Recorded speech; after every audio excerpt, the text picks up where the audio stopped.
The Bucks fall to Brooklyn in Orlando, 119 to 116. And we go to the phone lines now. One of my favorite recurring guests. This man is a fountain of knowledge when it comes to Milwaukee basketball. So excited to chop it up with him for a bit about the Bucks loss. It is Mr. Ian Paul, who is the host of Small Ball, a Bucks micro podcast presented by Cream City Central.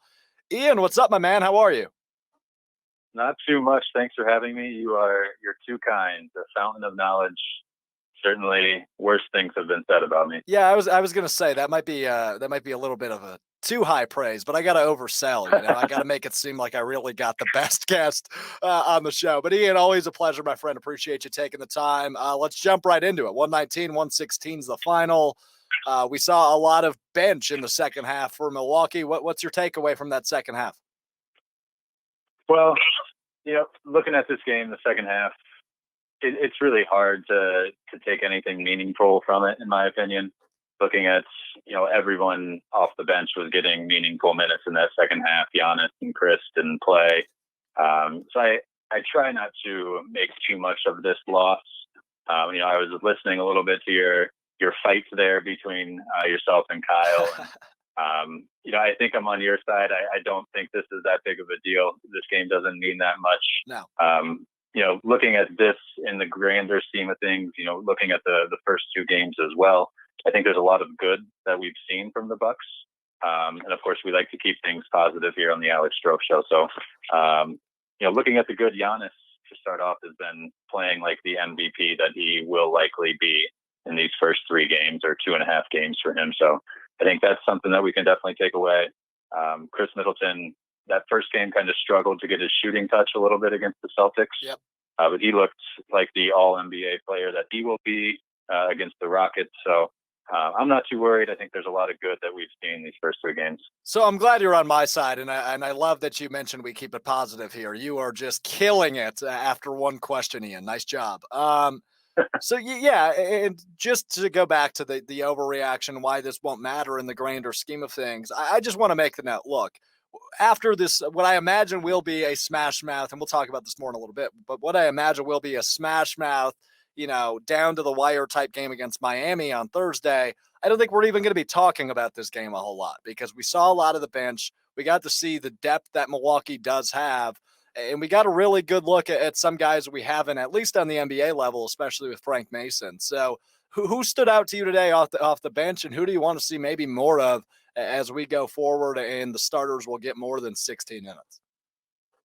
Yeah, going forward, I think, I would like to see a little bit more out of Dante DiVincenzo. I think he's had an opportunity, these last three games with Bledsoe not playing to step up and to fill that role, to play some point guard. I thought he would play a little bit better than he has. He's looked like he's trying to do too much from the point guard position, making some passes that aren't there. He hasn't been shooting the ball well. So, Dante is one that I think he will be a big part of the rotation in the playoffs. So I think he's going to have to turn things around a little bit over the next couple weeks. And like you said, with all these, bench guys getting some minutes, I think Coach Bud is trying to figure out who is the playoff rotation.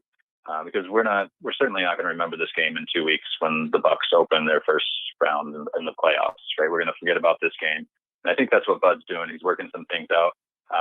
Frank Mason had a great game. Like you said, he's not gonna factor into the playoffs, unfortunately. No, he won't. But it was nice to see him play at least, G League MVP at the NBA level, got quality minutes. It was good to see him on the court for Milwaukee. Ian Paul, host of Small Ball, a Bucks micro podcast, is my guest at this time. We're talking all things Milwaukee basketball. So you mentioned Dante DiVincenzo, and I am what the kids call a Dante DiVincenzo stan, but I have also been relatively disappointed with his play these first three games, especially the last two. What will his role be going forward as we see the return, if you will, of Eric Bledsoe to normal minutes? Will it be kind of what we saw, in February and March where he started tuning up, or is he losing these opportunities because he has not been playing super well? I don't think he's losing any opportunities. I think, he was kind of filling a role that maybe isn't suited for him yet Right. at this point in his career. He had a lot of success in the first part of the season, playing a little bit more off ball, catch and shoot guy, maybe a 3-and-D guy. His defense, his off ball defense has been tremendous. He always seems to come up with a big steal and, leading the fast break going the other way. So I think as Bledsoe, comes back into the lineup and starts getting more and more minutes, Dante's role will shift a little bit back to what he's more comfortable and what he's better suited for.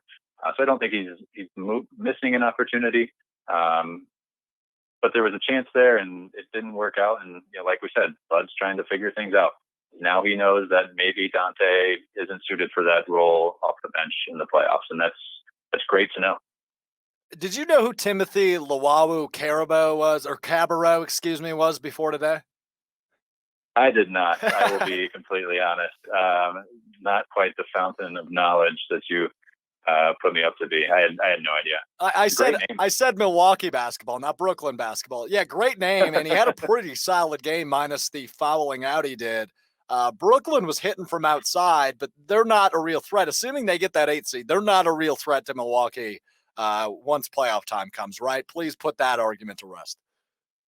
No, not at all. I'm not worried about the Nets or the Magic, whoever the Bucks draw in the first round. You mentioned, they were hitting from three. The last few games, the Bucks 3-point defense has been suspect. The Rockets, they shot an NBA record number of 3-pointers. Now that's not going to happen game in and game out, but it seems that they were giving up, open corner three after open corner three. So that is one thing I think moving forward, that 3-point defense, whether it's communication on the player's end or it's something that Bud is trying out for the scheme. They've been helping off on the drive quite a bit. Whatever it is on defense, in my opinion, I've seen too many open 3-pointers, and I think they're going to have to make some change to prevent that. Yeah, I'm with you. And 57 attempts from Brooklyn today. So, I mean, it's been a threes party against Milwaukee. But Milwaukee also shot 51 threes. So over 100 combined threes today in the Bucks loss to the Nets. How does Milwaukee become a better 3-point shooting team? Is it just this is where we are? I mean, is it just a bench play and maybe you're not playing your top guys? But 17 of 51 is 33%. You got to shoot better than that if you want to win ball games. Yeah, you're right. I think Giannis had a couple, was 2 for 3 from 3 today. Yep. So that's great to see.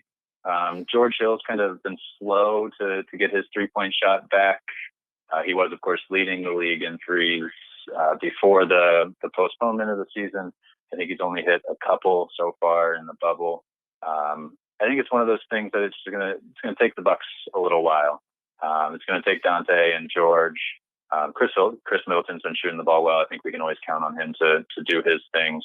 But it's going to take a little bit. And I think, we have 5 more games before the playoffs and then 4 first-round games likely. I think by that time, the Bucks 3-point shooting will be where it needs to be. So what do you hope to see on Thursday against Miami? Do you want to see Giannis put on a 30-minute performance, or are you good with a similar strategy that Bud used today? Well, I was glad to see Giannis get a break today. I think at the end of that Rockets game, he was visibly tired towards the end. He played, I think, 32 minutes in the first game against the Celtics and then 33 against the Rockets. That's more than he averaged in the first part of the season. So I think it is taking him a little bit to get his legs back under him. I think he needed a break today. I fully expect him to be full go against Bam Adebayo and the Heat on Thursday, and I look forward to it. I think I personally am pretty high on the Heat. I think they are one of the legitimate contenders to the Bucks in the East. So I think this is a great opportunity for Giannis, for the Bucks to show up Thursday and kind of put the Heat and the rest of the East on notice. Yeah, and I'm with you 100%, Ian. I think Miami may be the biggest threat to Milwaukee in that Eastern Conference. It's a team I'm also very high, and you and I have been in agreement on that for a while. So I'm really excited for Thursday's game. So although I will be live during it, I'm very excited to see what happens between Miami and Milwaukee when they meet. Ian, last one for you. We'll talk again before the playoffs, I'm sure, but Any big things that you're looking for, that you're looking forward to as the Bucks move forward in this, if you will, warm up schedule with 5 games left? Yeah, I'm really watching Coach Bud's his rotation strategy, the different lineups that he's throwing out there. I think he's really trying to get a feel for what's working and trying to figure out what that playoff rotation looks like. One guy that I think maybe will fall out of that rotation could be Kyle Korver, just based on his play these last few games. Obviously, Kyle brings a great shooting touch off the bench. I love to see how they run some inbound sets for him. But the Bucks with him on the court these first 3 games have really struggled. His plus minus isn't anything to look at. So that's one thing I'll be watching is, what is Kyle Korver's role, these next 5 games and then moving into the playoffs. Yeah, minus 13 for Korver today. 3 of 5 for outside, though. 13 points he finished with. Ian, always appreciate the time. Always appreciate the knowledge and the insight. And we'll do it again soon, all right? You stay safe and appreciate the time. Yeah, absolutely. And next time we'll get a live feed so I can get the lovely locks on the show for everybody. I know Kyle thinks that I have a face for radio, but I would like to prove him wrong. Yeah, producer Kyle's been all over the place today. Maybe we just need to overrule him one of these days. All right, Ian, appreciate it, my friend. Absolutely. Have a great day. Ian Paul, host of Small Ball of Bucks podcast on the Cream City Central Network. And man, does he bring some fun stuff. But yeah, he's got great hair. He hasn't gotten a haircut since pre-quarantine, past his shoulders at this point, I'm sure. What a handsome man, and great stuff from him as always. I always appreciate him coming on to chat some Bucks,